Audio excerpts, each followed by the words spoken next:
السلام عليكم ومرحبا بكم. راني زدت تبحث على موضوع ما يجوب كليك، ولقيت هذا الفيديو راح نوريه لكم، وانتم تاني قولوا لي اللي داروا سحب اسكو دخلوا لهم دراهم ولا لا. تفضلوا معنا.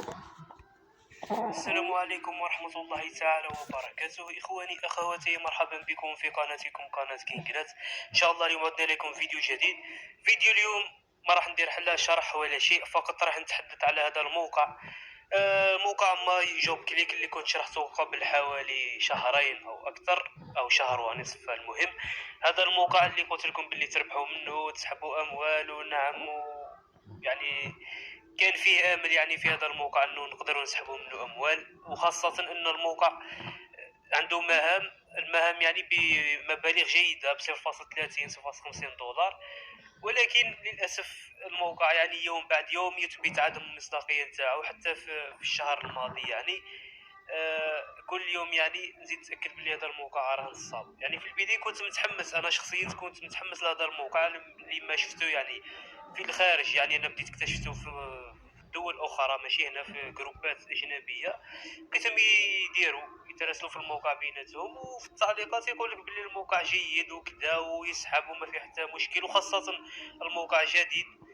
يعني قلت ربما الموقع بما انه جديد ويعني الدول في الخارج راهم يرسلوا فيه، قلت ربما يكون صادق. ولكن انا ما قلت لكمش سحبت، يعني كنت ترجعوا للفيديو السابق ما قلت لكمش باللي سحبت منه، ولكن قلت لكم شفت ناس يهضروا عليه.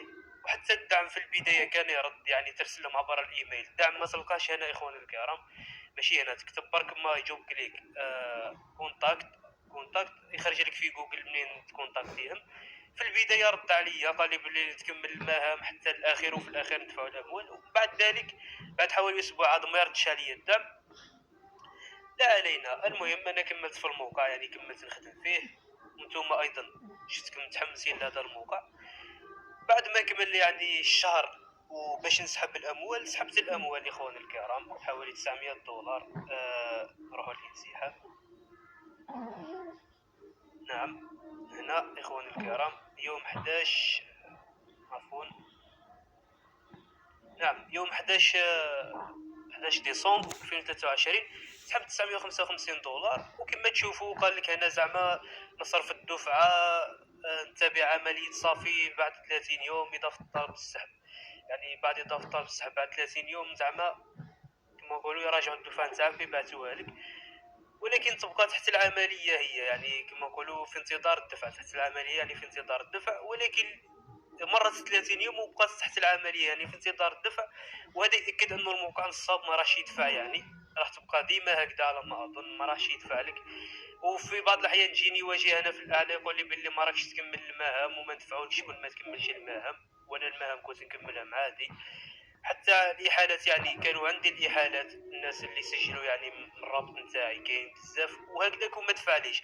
انا يعني اخواني الكرام باش نكون صادق معكم، قلت بما انكم يعني كاين اللي سجل بالاحاله نتاعي، قلت لو كان ان شاء الله نسحب من هذا الموقع، لاني كانوا عندي بزاف احالات. قلت راح ان شاء الله الناس اللي سجلت بالاحاله نتاعي وخدمت وما قدرتش تسحب، قلت زعما نرسل لهم يعني اموال بعد ما نسحب انا، نرسل لهم اموال كيما 20 دولار ولا 30 دولار. يعني خاصه واني زعما كما نقولوا ربحت مبالغ كبيره، انا 900 دولار وانا 16000 دولار. يعني كي يجمعوا هذه المبالغ راني تقريبا حوالي 350 مليون يعني بدراهم. 350 مليون هذا مبلغ يعني مبالغ فيه جدا.